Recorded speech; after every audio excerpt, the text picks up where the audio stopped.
अध्यक्ष महोदय, मैंने 9 मार्च को सदन में देशभक्ति बजट प्रस्तुत किया था। उसके बाद से सदन में काफ़ी जुनून है, जनता में भी बहुत जुनून है, जनता में भी बहुत जोश है इस बात को लेके कि अभी तक जो बजट होते थे वो तरक्की का बजट, प्रगति का बजट, पहली बार सुनने को मिला देशभक्ति का बजट। तो लोगों में भी उत्साह है, सदन में भी उत्साह है। मैं पिछले 3 दिन से देख रहा हूं, सत्ता पक्ष के विधायकों में भी उत्साह है, विपक्ष के विधायकों में भी उत्साह है कि वे देशभक्ति पे बात हुई। प्रभु राम की चर्चा हुई, मुझे भी अच्छा लगा। इस सदन में खूब चर्चा हुई, बजट के बहाने हुई। माननीय मुख्यमंत्री जी ने जो एक खाका रखा सरकार के काम करने के तरीके का, उसके बहाने हुई। कई साथियों ने बोला, पर अभी तक रामचंद्र जी के ठेकेदार बने हुए लोगों से मैं ये कहना चाहता हूं कि ध्यान रखना, इस बार जो पार्टी भगवान राम की बात कर रही है ना, वो पार्टी ऐसी नहीं है कि मुंह में राम रखती हो और बगल में छुरी रख के चलती हो आपकी तरफ। इस पार्टी के मुंह में भी राम है और दिल में भी राम है और बगल में संविधान है। ये मुंह में राम बगल में छुरी वाली पार्टी नहीं है।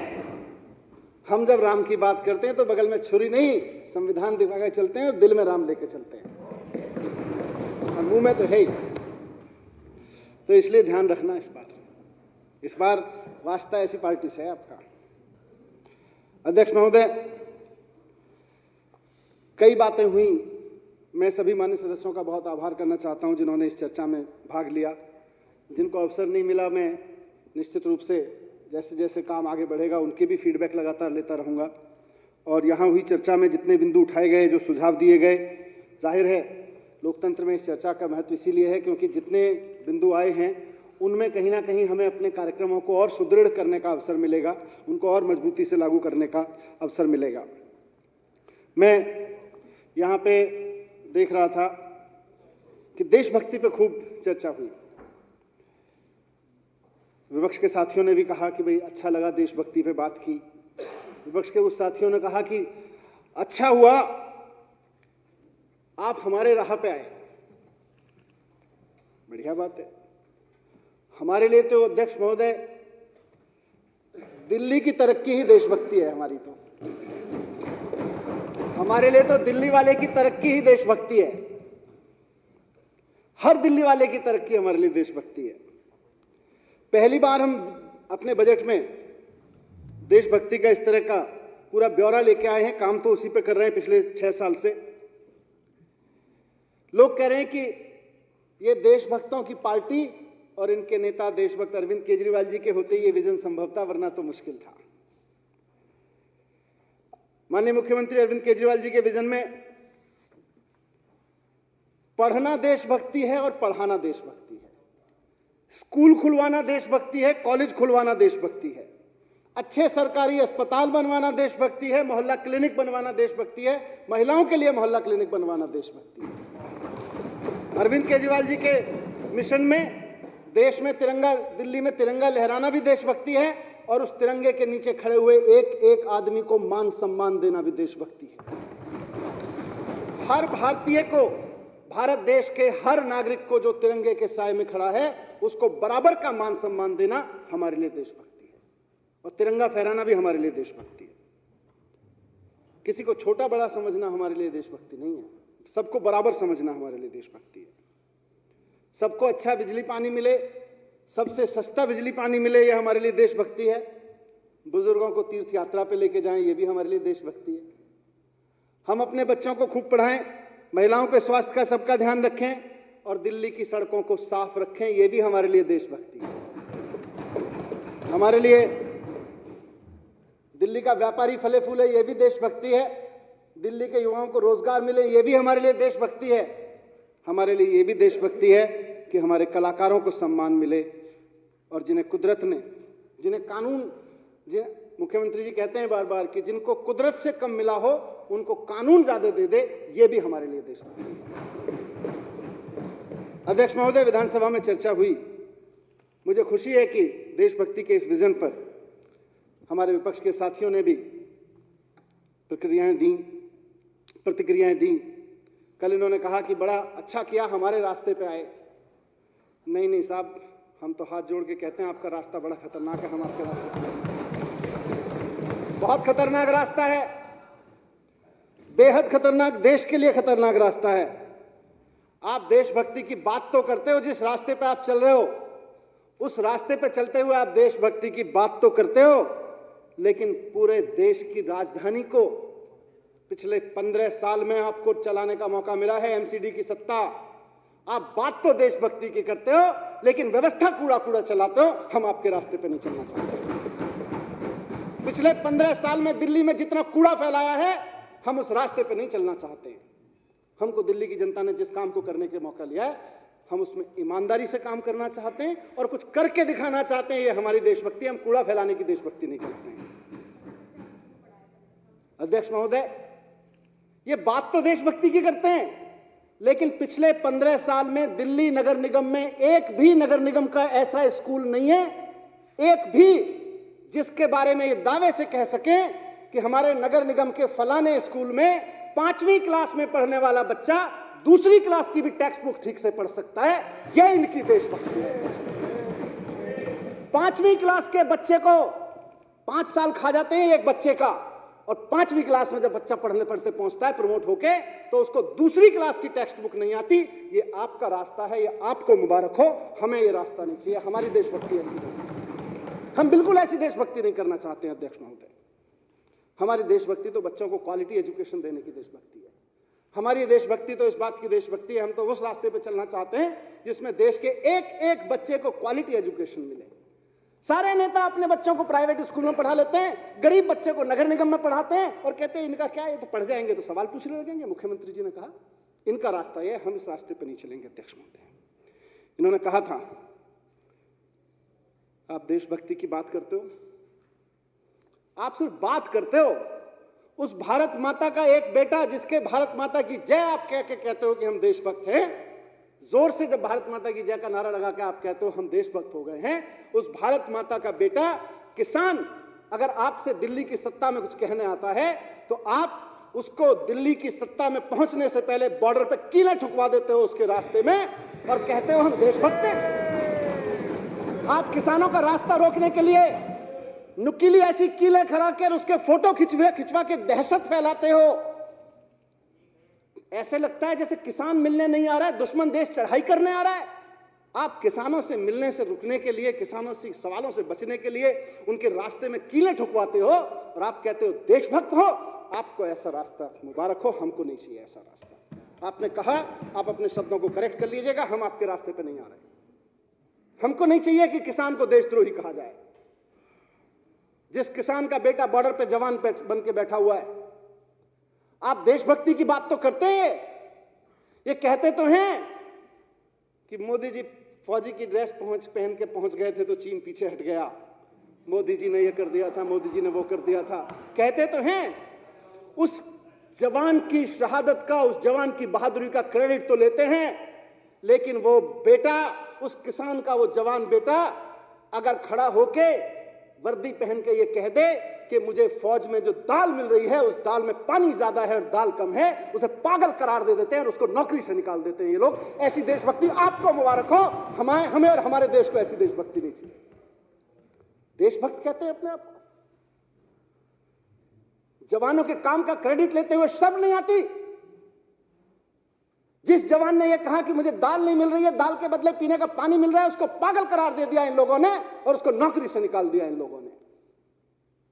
उसका क्रेडिट लेते हैं और कहते हैं हमारी राह पे चल रहे हो। ऐसी राह मुबारक हो जहां हम अपने जवानों को पागल कहते हो। अगर वो हमारा जवान खाना खाने को मांगे और कहे दाल तो ठीक से दे दो यार, ऐसी आपको मुबारक हो, हमको वो रास्ता नहीं चाहिए। अध्यक्ष महोदय, आप देशभक्ति की बात करते हो,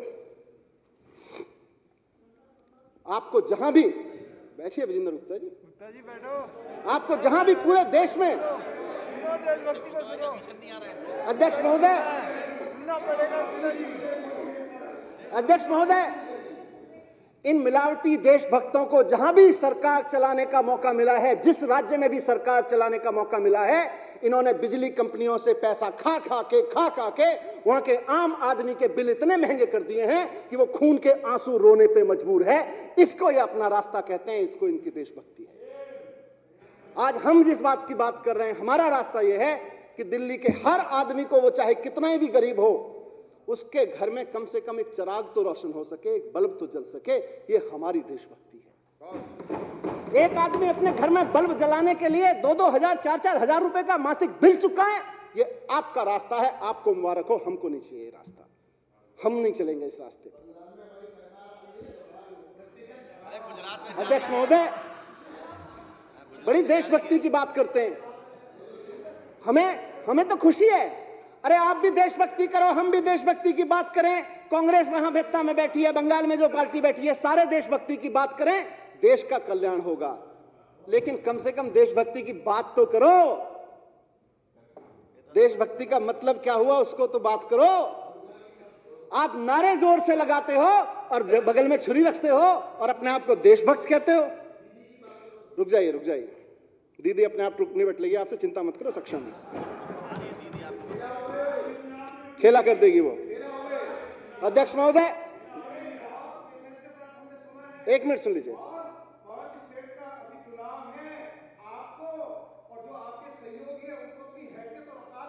ठीक, बैठ जाइए। बहुत सुनो। अध्यक्ष महोदय, ये एक मिनट राखी। अरे 4 सीटें हार गए तुम लोग। तुम्हारे यहाँ सुप्रा साहब है, ताकि बात करो।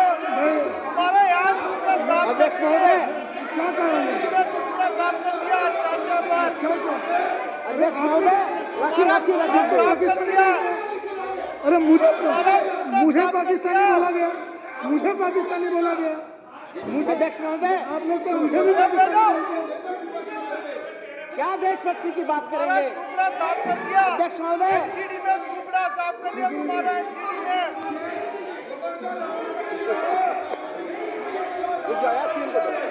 सीएम को बोलना।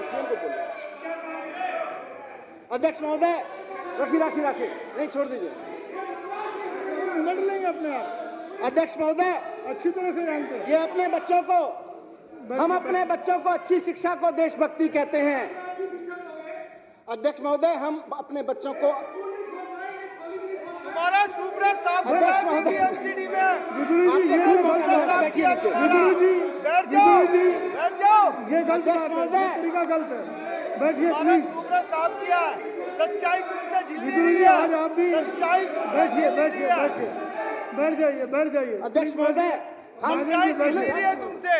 अध्यक्ष महोदय, हम अपने बच्चों को अच्छी शिक्षा देने और अच्छी शिक्षा देने वालों को, अरे भागते क्यों बेटो, भागते क्यों हो गया, भागते क्यों? तभी मैंने कहा था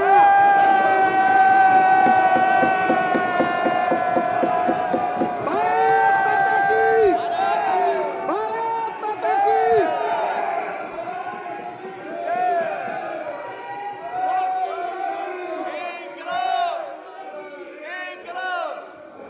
अध्यक्ष महोदय, इसीलिए मैंने कहा था कि इस बार इनका मुकाबला उनसे नहीं है जो मुंह में राम और बगल में छुरी लेके घूमते हैं। इस बार उनका मुकाबला उनसे है जो मुंह में भी राम रखते हैं और दिल में भी राम रखते हैं। टिक नहीं पाएंगे उनके सामने, टिक नहीं सकते। अध्यक्ष महोदय, ये बात करते हैं कि हम अपने बच्चों को अच्छी शिक्षा, ये तो क्या करते हैं, शिक्षा पे बात ही नहीं करते। हम कहते हैं कि शिक्षा देना देशभक्ति है, मुख्यमंत्री जी कहते हैं, और अपने बच्चों को अच्छी शिक्षा देने वाले टीचर्स का सम्मान देना हमारे लिए देशभक्ति है। हम अपने अच्छे टीचर्स को देश और दुनिया की बढ़िया ट्रेनिंग कराते हैं, फिनलैंड भेजते हैं, उनको हार्वर्ड भेजते हैं, उनको कैम्ब्रिज भेज के उनको प्रशिक्षण दिलाते हैं। हमारा रास्ता, ये कहते हैं ना हमारे रास्ते पे आ गए, हमारा रास्ता शिक्षकों की मजबूती का रास्ता है और इनका रास्ता शिक्षकों की मजबूरी का रास्ता है। आपने सुना होगा, थोड़े दिन पहले उत्तर प्रदेश के मुख्यमंत्री योगी आदित्यनाथ जी एक दिन 8 बजे बरेली पहुंचना था, मैंने खबर पढ़ी 8 बजे उनको बरेली पहुंचना था, तो उत्तर प्रदेश में बरेली जनपद के शिक्षकों के नाम फरमान जारी किया गया उसमें महिला शिक्षकें भी थीं, कि 4 बजे एयरपोर्ट पे पहुंच जाना, माननीय मुख्यमंत्री के स्वागत में रंगोली बनानी है, और जो नहीं पहुंचेगा वो अक्षम्य होगा। देशभक्ति अपने टीचर्स को, अपने बच्चों को अच्छा पढ़ाने वाले टीचर्स को हार्वर्ड में ट्रेनिंग दिलवाने में है, कैम्ब्रिज में ट्रेनिंग दिलवाने में है, IIM में ट्रेनिंग दिलवाने में है, उनको माननीय मुख्यमंत्री के स्वागत में अरे बुला लीजिए, कोई ऐसा नहीं है, टीचर्स को रंगोली भी आता है। लेकिन ये लिखना, अगर आप समय पे नहीं पहुंचे, 8 बजे मुख्यमंत्री जी आएंगे, आप 4 बजे नहीं पहुंचे तो अक्षम्य होगा। टीचर्स के अपमान में आपका रास्ता है, टीचर्स के सम्मान में हमारा रास्ता है। हम आपके रास्ते पे नहीं चलेंगे। अध्यक्ष महोदय, इसी उत्तर प्रदेश में मैंने शिक्षा के लिए लिखा था। उत्तर प्रदेश में एक पत्रकार लिखता है, वो जाता है किसी गांव में, वहां मिड डे मील की जगह रोटी, सूखी रोटी और उस पर नमक लगा के बांटा जा रहा था मिड डे मील की जगह। इनकी देशभक्ति, इनका रास्ता यह है कि उस पत्रकार को 1.5 महीने जेल में डाल के रखा इन्होंने, 1.5 महीने तक। ऐसा रास्ता हमको नहीं चाहिए, हम नहीं चलेंगे। मर जाएंगे लेकिन ऐसे रास्ते पे नहीं चलेंगे कि बच्चे के मिड डे मील का पैसा खा जाएं और बच्चों को सूखी रोटी और नून लगा के दें। मर जाएंगे लेकिन ये नहीं करेंगे, ये नहीं चलेंगे इस पे। अध्यक्ष महोदय, इनका जो रास्ता है उस पर ये नारे जोर से लगा लेते हैं, ये बातें जोर से कर लेते हैं, जब सवाल सुनने की बात आए तो वॉकआउट भी अच्छे से कर लेते हैं। लेकिन इनका जो रास्ता है उस पर चल के ज्यादा से ज्यादा, जैसे ये सत्ता में पहुंच गए कई जगह, सत्ता तक पहुंचा जा सकता है, भगत सिंह और बाबा साहब के सपनों तक नहीं पहुंचा जा सकता। जिस तरह की नारेबाजी कर करके, मिलावटी देशभक्ति कर करके, खोखली देशभक्ति कर करके ये सत्ता तक पहुंच सकते हैं, गांधी और सुभाष के सपनों तक नहीं पहुंच सकते हैं। अध्यक्ष, उन सपनों तक पहुंचना है। माननीय मुख्यमंत्री जी को बोलना है। मैं बस आखिर में ये बात कह के बात खत्म करूंगा कि एक बार सत्येंद्र जी और हम डिस्कस कर रहे थे, तो हमने दोनों ने अपने बारे में कॉमन पाया। आप सब लोग भी याद करिएगा कि जब हम स्कूल में पढ़ते थे तो उस समय हमें बताया जाता था 3 तरह के देश होते हैं, विकसित देश, विकासशील देश और अविकसित देश। हिंदी मीडियम में पढ़ा था इसलिए हिंदी मीडियम के शब्द यूज कर रहा हूं। हमें कहा जाता था 3 तरह के देश होते हैं, विकसित देश, विकासशील देश, अविकसित देश। भारत विकासशील देश है। हम लोग पूछते थे भाई अब भारत विकासशील देश है तो विकसित कितने दिन में बनेगा? बोले 10 साल की बात है, 8-10 साल की, बहुत बढ़िया काम चल रहा है, हो जाएगा, बस 8-10 साल में हो जाएगा। हमें बड़ी लगता था अच्छा है। जब तक हाई स्कूल या उससे नीचे क्लासेस में पढ़ते थे हमें लगता था इंटर करेंगे, ग्रेजुएशन करेंगे, तब तक तो हो ही लेगा, थोड़ा बहुत तो हो ही लेगा, नौकरी मिलेगी विकसित देश में कम से कम। अध्यक्ष महोदय, आज मेरा बच्चा स्कूल में पढ़ रहा है, उसकी किताब में मैंने खोल के देखा, उसमें भी लिखा हुआ है 3 तरह के देश होते हैं, विकसित देश, अविकसित देश, विकासशील देश, और अभी भी भारत विकासशील देश में है, विकसित देशों की श्रेणी में नहीं आया। और मैं आज कह रहा हूं इस सदन में, रिकॉर्ड में रहे ये बात, कि भारत तब तक विकसित देशों की श्रेणी में नहीं आ सकता जब तक मुख्यमंत्री जी का जो सपना है कि दिल्ली के, देश के हर एक बच्चे को, गरीब से गरीब आदमी के बच्चे को क्वालिटी एजुकेशन नहीं मिलेगी, भारत विकसित देशों की श्रेणी में नहीं आ सकता। ये कहते हैं मुंगेरी लाल के हसीन सपने देख रहे हो। हाँ जी, सपने तो देख रहे हैं, सपने देख रहे हैं, हमारे सपनों में दम है। हमें अपनी नीयत पे भरोसा है, आपको अपनी नीयत पे भरोसा नहीं है। आपकी प्रॉब्लम है, हमारी थोड़ी प्रॉब्लम है। आपके पास कोई विजन नहीं है, हमारे पास विजन है, वो आपकी प्रॉब्लम है, हमारी थोड़ी है। हमें अपनी शिक्षा पे भरोसा है, हमें पता है कि हम अपने बच्चों को अच्छी शिक्षा देंगे। 2000 आज जो बच्चा, किस बच्चे की बात की मैंने 2047 में, आज जो बच्चा पैदा हो रहा है 25 साल बाद कहीं ग्रेजुएशन में खड़ा होगा, पहली नौकरी दूसरी नौकरी कर रहा होगा ग्रेजुएशन के बाद में, मैं उस बच्चे की बात कर रहा हूं। उस बच्चे को इतनी शानदार शिक्षा देंगे, इतनी शानदार शिक्षा देंगे कि 2047 तक तब तो 25 साल का बनकर खड़ा होगा, उसकी इनकम सिंगापुर में बैठे हुए उसके काउंटर पार्ट की इनकम के बराबर होगी, उसकी एवरेज इनकम होगी। आपको शिक्षा पे भरोसा नहीं है, आपको कभी भी शिक्षा पे भरोसा नहीं रहा, आज कौन सा होगा? इनको शिक्षा पे कभी भरोसा नहीं रहा। अध्यक्ष महोदय, ये हंस इसलिए रहे हैं क्योंकि इनकी नीयत में खोट है, इनको अपने कर्मों में खोट है और इनको शिक्षा पे भरोसा नहीं है। हमको अपने ऊपर आत्मविश्वास है, हम आत्मविश्वास से मुस्कुरा इसलिए रहे हैं क्योंकि हमें भरोसा है, हमारी नीयत साफ है, हमारी लीडरशिप की नीयत साफ है, हमें शिक्षा पे भरोसा है और हमें कर्मों पे भरोसा है। इसलिए हमने जो कुछ इस बजट में कहा है हम उसको हासिल करके रहेंगे। ये हमारा कमिटमेंट है खुद से, ये हमारा संकल्प है अपने आप से, और हम भारत को वहां लेके जाना चाहते हैं, देश को वहां लेके जाना चाहते हैं। फिर से अपने सपने को डिकोड करके आखिर में एक लाइन में अपनी बात खत्म करूंगा कि एक ऐसे देश का सपना देखते हैं जहां अभी हम लोग पढ़ते हैं, देखते हैं जिन परिवारों में बच्चे हैं, ग्रेजुएशन स्कूल में हैं, उन परिवारों में एक सपना पलता है कि मेरा बच्चा थोड़ा सा बड़ा हो जाए तो ग्रेजुएशन करने के लिए, पोस्ट ग्रेजुएशन करने के लिए उसको अमेरिका, यूरोप के फलाने यूनिवर्सिटी में भेजेंगे, फलाने कॉलेज में भेजेंगे। आज मैं कहता हूं ये सदन बैठ के सपना देखे कि हम शिक्षा को और देश को वहां ला के खड़ा करें कि अमेरिका और यूरोप और जापान जैसे देशों में उनकी फैमिलीज में ड्राइंग रूम में बैठ के चर्चा हो रही हो, हमारा बच्चा थोड़ा सा बड़ा हो जाए, थोड़ी सी मेहनत लग जाए और थोड़ी कोई फेलोशिप मिल जाए तो दिल्ली की फलानी यूनिवर्सिटी में पढ़ने भेजेंगे हम अपने बच्चे। ये सपना सच कर लीजिए, बाकी सारे सपने अपने आप सच हो जाएंगे। एक बार एक चीज भी नहीं लगेगी। और शिक्षा पिछले 5 साल में काम किया है, स्वास्थ्य पिछले 5 साल में काम किया है, लोगों के जीवन पे पिछले 5-6 साल में काम किया है। हमारा पूरा भरोसा है कि जितनी बातें इस बजट में कही गई हैं और जितनी बातें माननीय सदस्यों ने यहाँ कही, जितने आइडियाज यहाँ पे दिए, उन सबको समाहित करके निश्चित रूप से 1 साल के अंदर अंदर अगले साल जब यहाँ बैठेंगे तो इन तमाम चीजों के सिर्फ सपने नहीं, अगली सीढ़ी पे आके बैठेंगे। बहुत बहुत धन्यवाद अध्यक्ष महोदय। बहुत बहुत धन्यवाद मनीष जी। अब माननीय मुख्यमंत्री श्री अरविंद केजरीवाल जी।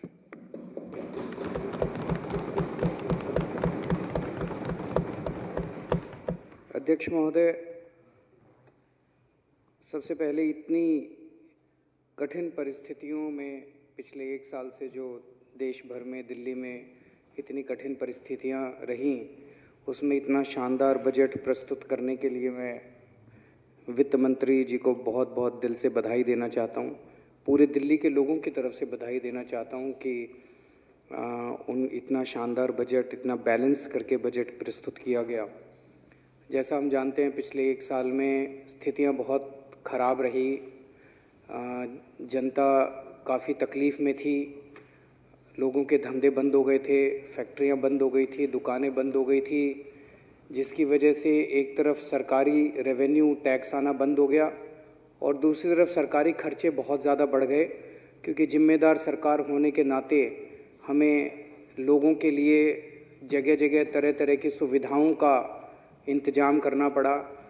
उनके खाने पीने के लिए, राशन के लिए, रोज़मर्रा की ज़रूरतों के लिए किट प्रोवाइड किया गया, उनके स्वास्थ्य सेवाओं के लिए, कोरोना से इलाज के लिए बहुत सारी चीज़ों का इंतज़ाम किया गया।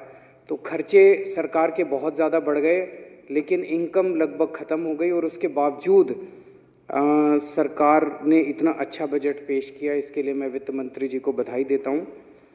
इतने कठिन परिस्थितियों में पिछले साल जब सरकारी रेवेन्यू लगभग ख़त्म हो गया था, कई लोग कहते थे, कई पत्रकार भी कहते थे, कई लोग कहते थे कि अब तो शायद बिजली की सब्सिडी ख़त्म करनी पड़ेगी इन लोगों को, अब तो शायद पानी की सब्सिडी ख़त्म करनी पड़ेगी इन लोगों को। लेकिन पूरा पिछले साल भी बिजली भी फ्री रही, पानी भी फ्री रहा, बच्चों का स्कूल भी फ्री रहा, सारे सरकारी अस्पतालों में इलाज भी फ्री रहा और महिलाओं का बस में सफ़र भी फ्री रहा। और आने वाले साल में जब बजट प्रस्तुत किया गया है, उस बजट में भी बिजली भी फ्री है, पानी भी फ्री है, स्कूल भी फ्री है, अस्पताल भी फ्री है और बसों में महिलाओं का सफ़र भी फ्री है। इतनी कठिन परिस्थितियों में ये सारे जनता को सहूलियतें जारी रहीं, इसका मैं उन्हें बधाई देता हूँ। पिछले 1-1.5 महीने में देश का बजट प्रस्तुत किया गया, मैंने वो बड़े गौर से देखा। पिछले 1-1.5 महीने में लगभग देश के हर राज्य में बजट प्रस्तुत किया गया। लगभग सभी सरकारों ने, राज्य सरकारों ने और केंद्र सरकार ने जो बजट प्रस्तुत किए, सबने घाटे के बजट प्रस्तुत किए। दिल्ली अकेला राज्य है जिसने इतनी कठिन परिस्थितियों में भी फायदे का बजट प्रस्तुत किया, सरप्लस बजट प्रस्तुत किया, घाटे का बजट प्रस्तुत नहीं किया। ये भी अपने एक बहुत बड़ी बात है। इस बजट को देशभक्ति बजट बोला गया। आज हमारा देश आज़ादी के 75 साल मना रहा है, बड़ी धूमधाम से मना रहा है और इस 75वें साल में इस बजट के ज़रिए पूरी कोशिश की गई है कि अगले 1 साल दिल्ली के कण कण के अंदर देशभक्ति की भावना होगी, हर जगह देशभक्ति की भावना होगी और कई सारे कार्यक्रमों के आयोजन और कई सारे नई चीज़ें शुरू की जाएंगी। इस दौरान स्कूलों के अंदर देशभक्ति पाठ्यक्रम शुरू किया जाएगा। ये पहली बार हो रहा है। अन्य कई देशों में होता है कि बच्चों को बचपन से अपने देश के प्रति कूट कूट कर देशभक्ति भरने का काम अन्य कई देशों में किया जाता है। हमारे देश के अंदर हमारे पाठ्यक्रम में मैं समझता हूँ ये एक कमी थी, जो इस वर्ष से दिल्ली राज्य में ये कमी पूरी की जाएगी और बच्चों के अंदर देशभक्ति की भावना भरी जाएगी। इसी बजट में कहा गया कि हम दिल्ली में जगह जगह 500 जगह हम लोग बड़े बड़े तिरंगे लगाएंगे, तिरंगे फहराएंगे, सरकार बड़े बड़े तिरंगे फहराएगी। ये बहुत ही शानदार कदम है। जब भी हम तिरंगा देखते हैं तो हमारा मन देशभक्ति से ओतप्रोत हो जाता है। जब भी हम तिरंगा देखते हैं तो अंदर खुद ब खुद मन बोल उठता है, भारत माता की जय। जब भी हम तिरंगा देखते हैं तो हमें अपनी भारत माता की याद आती है और बॉर्डर में लड़ते हुए सैनिक जो हमारे लिए शहीद हो रहे हैं उनकी तस्वीर हमारे सामने आ जाती है। ये बहुत ही अच्छा कदम है कि पूरे दिल्ली के अंदर जगह जगह जब तिरंगे लगाए जाएंगे और रोज़ सुबह जब कोई अपने घर से निकलेगा, दफ्तर जाएगा, रास्ते में उसे जगह जगह तिरंगे दिखाई देंगे और उसका मन देशभक्ति से भर जाएगा, उसका मन फ्रेश हो जाएगा। मुझे ये समझ नहीं आ रहा कि जब से ये ऐलान किया गया है तब से भारतीय जनता पार्टी और कांग्रेस के लोग इसका विरोध क्यों कर रहे हैं। इसमें विरोध करने वाली क्या बात है? अच्छा कदम है, साथ देना चाहिए, तारीफ करनी चाहिए। अध्यक्ष महोदय, देशभक्ति की बात के ऊपर राजनीति नहीं होनी चाहिए। देश हमारा सबका है, भारत हमारा सबका है, चाहे कोई बीजेपी से हो, चाहे कांग्रेस से हो, चाहे आम आदमी पार्टी से हो, चाहे इस पार्टी से हो, चाहे उस पार्टी से हो। देश तो हमारा सबका है। केंद्र सरकार ने जब जब अच्छे काम किए, हमने दलगत राजनीति से ऊपर उठ के साथ दिया। मुझे याद है 2014 में प्रधानमंत्री जी ने स्वच्छ भारत का ऐलान किया था। मैं खुद झाड़ू लेके एक झुग्गी बस्ती के अंदर सफाई करने गया था स्वच्छ भारत में पार्टिसिपेट करने के लिए। मुझे याद है जब उन्होंने योगा का कार्यक्रम अनाउंस किया था, मैं खुद अपनी चटाई लेके इंडिया गेट गया था योगा करने के लिए, ये सारे गए थे। जब जब भारत की बात आती है, हमारे लिए कोई बीजेपी नहीं है, कोई कांग्रेस नहीं है, कोई आम आदमी पार्टी नहीं, हमारे लिए हमारा देश है, भारत माता है। तो मेरे को समझ नहीं आया कि जब हमने कहा हम पूरे दिल्ली के अंदर तिरंगे फहराएंगे तो भारतीय जनता पार्टी वालों ने इसका विरोध क्यों किया, कांग्रेस वालों ने इसका विरोध क्यों किया। कहते तिरंगे नहीं होने चाहिए। क्यों नहीं होने चाहिए तिरंगे? होने चाहिए, नहीं होने चाहिए? होने चाहिए तिरंगे। मैं उनसे भारतीय जनता पार्टी से पूछना चाहता हूं कि ये तिरंगा भारत में नहीं फहराएगा तो पाकिस्तान में फहराएगा क्या? हमारे देश का तिरंगा दिल्ली में नहीं फहराएगा तो इस्लामाबाद में फहराएगा क्या? मुझे बड़ा दुख हुआ। अभी जब परसों मैं सदन में भाषण दे रहा था मैंने कहा कि सुप्रीम कोर्ट के आदेश के ऊपर भव्य राम मंदिर बनने का काम तो शुरू हो गया। जब ये मंदिर बन जाएगा तो हम अपने दिल्ली के सभी बुजुर्गों को फ्री में राम लल्ला के दर्शन करा के लाएंगे, हम राम मंदिर के दर्शन करा के लाएंगे अयोध्या के। जब से मैंने ये ऐलान किया, ये बीजेपी और कांग्रेस वाले विरोध कर रहे हैं इसका। क्यों विरोध कर रहे हैं इसका? मेरे को तो समझ नहीं आता। मैं पूछना चाहता हूं कि क्या अपने बुजुर्गों को राम मंदिर के दर्शन कराना पाप है? क्या अपने बुजुर्गों को अयोध्या ले जाके रामलला के दर्शन कराना, क्या ये गलत बात है? ये तो अच्छी बात है, पुण्य की बात है। क्यों विरोध कर रहे हैं वो इसका? मुझे बिल्कुल समझ नहीं आता कि वो इस बात का क्यों, हर चीज में राजनीति, हर चीज में राजनीति। कभी देश के बारे में सोच लिया करो।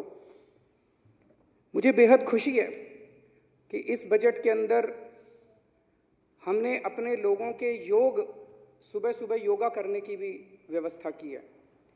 इसमें कहीं भी दिल्ली के अंदर 25-50 लोग इकट्ठे होके अगर मांग करेंगे कि जी हमें योगा करना है वो जहाँ कहेंगे, चाहे वो कहेंगे हमारे पार्क में योगा करा दो, हमारी सोसाइटी में योगा करा दो, हमारे यहाँ योगा करा दो, दिल्ली सरकार उनके योगा कराने का इंतजाम करेगी। ये पहली बार अपने आप में एक कार्यक्रम है कि सरकार जो है जनता की स्वास्थ्य के लिए इस किस्म का कार्यक्रम करने जा रही है। इस बजट में हम लोगों ने सपना देखा है, हमने सपना देखा है कि 2048 का ओलंपिक खेल दिल्ली के अंदर करवाया जाएगा। इंडियन ओलंपिक एसोसिएशन का मैं बयान पढ़ रहा था अखबारों के अंदर, उन्होंने कहा है कि दिल्ली सरकार ने ये बयान कैसे दिया, उन्हें हमसे पूछना चाहिए था। मैं पूरी इज्जत के साथ उन्हें कहना चाहता हूं कि हमारा ये सपना है, हम उनके पास जाएंगे, उनसे जो भी अप्रूवल लेनी है अप्रूवल लेंगे, अगर उनके माध्यम से अप्लाई करना है उनके माध्यम से अप्लाई करेंगे। और ये जैसा मैंने कहा था कि कोरोना एक महामारी थी जो हम अकेले नहीं कर सकते थे, अकेले उससे नहीं जूझ सकते थे, हमने सबका साथ लिया। दिल्ली के अंदर ओलंपिक खेलों का आयोजन भी हम अकेले नहीं कर सकते, हमें इसमें सबका सहयोग चाहिए होगा। ये भारत के लिए गौरव की बात होगी, भारत के लिए गर्व की बात होगी, भारत के लिए बड़ी बात होगी। इसमें हम केंद्र सरकार के पास भी जाएंगे, इंडियन ओलंपिक एसोसिएशन के पास भी जाएंगे, सारी स्पोर्ट्स बॉडीज के पास भी जाएंगे, सारे संस्थानों के पास भी जाएंगे। सारा देश मिलके 2048 के ओलंपिक गेम्स के लिए बिड करेगा। अकेली दिल्ली सरकार नहीं करने वाली, दिल्ली सरकार इसमें इनिशिएटिव लेगी, लेकिन सारा देश मिलके करेगा और हमारे सारे देश के लिए गर्व की बात है। हमने कहा कि सिंगापुर की जो इनकम है, सिंगापुर की इनकम दुनिया भर की इनकम में लगभग सबसे ज़्यादा मानी जाने वाली है, इसलिए सिंगापुर कहा गया। आज भारत एक गरीब देश माना जाता है। जो भी उप मुख्यमंत्री महोदय ने कहा कि आखिर मेरा देश कब विकसित देशों में गिना जाएगा। बचपन से सुनते आ रहे हैं हमारा देश विकासशील है, हमारा देश डेवलपिंग कंट्री है, हमारा देश विकासशील है। कब बनेगा डेवलप्ड कंट्री? कभी ना कभी तो किसी ना किसी को तो इसके बारे में कहना पड़ेगा ना कि भाई अब बनेगा, अब इसके लिए काम करेंगे और इतने समय में बनेगा, इतने समय तक करेंगे। तो आज हमने कहा 25 साल के अंदर 2047 तक हम दिल्ली की पर कैपिटा इनकम जो है सिंगापुर की पर कैपिटा इनकम के बराबर होगी। हाँ, मैं मानता हूं हमारा सपना है। जब से ये दोनों ऐलान किए हैं, हमने कहा कि ओलंपिक में कि हम बिडिंग करेंगे, हमने कहा सिंगापुर के बराबर इनकम लाएंगे। ये कई विपक्षी पार्टियां हमारा मजाक उड़ा रही हैं, हंस रही हैं हमारे ऊपर, लेकिन मैं कहना चाहता हूं कि आज हंस लो, लेकिन आज जो ये सपना देखा है, जब हमने चुनाव लड़े थे पिछली बार 2013 में पहली बार चुनाव लड़े थे, हमने कहा था हम बिजली फ्री करेंगे। तब तो हमने कहा था बिजली के बिल आधे करेंगे, हंसा करते थे हमारे ऊपर, हो ही नहीं सकते, केजरीवाल झूठ बोल रहा है। 49 दिन के अंदर करके दिखा दिया हमने।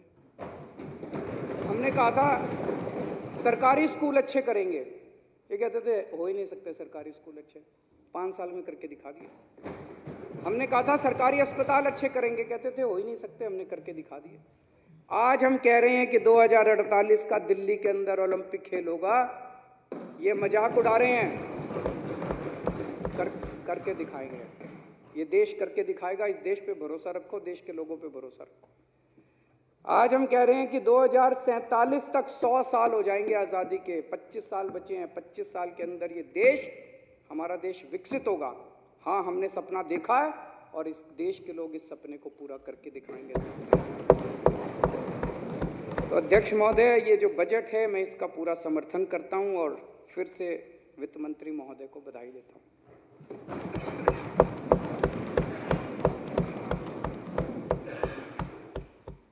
अनुदानों की मांगे हैं 2021-2022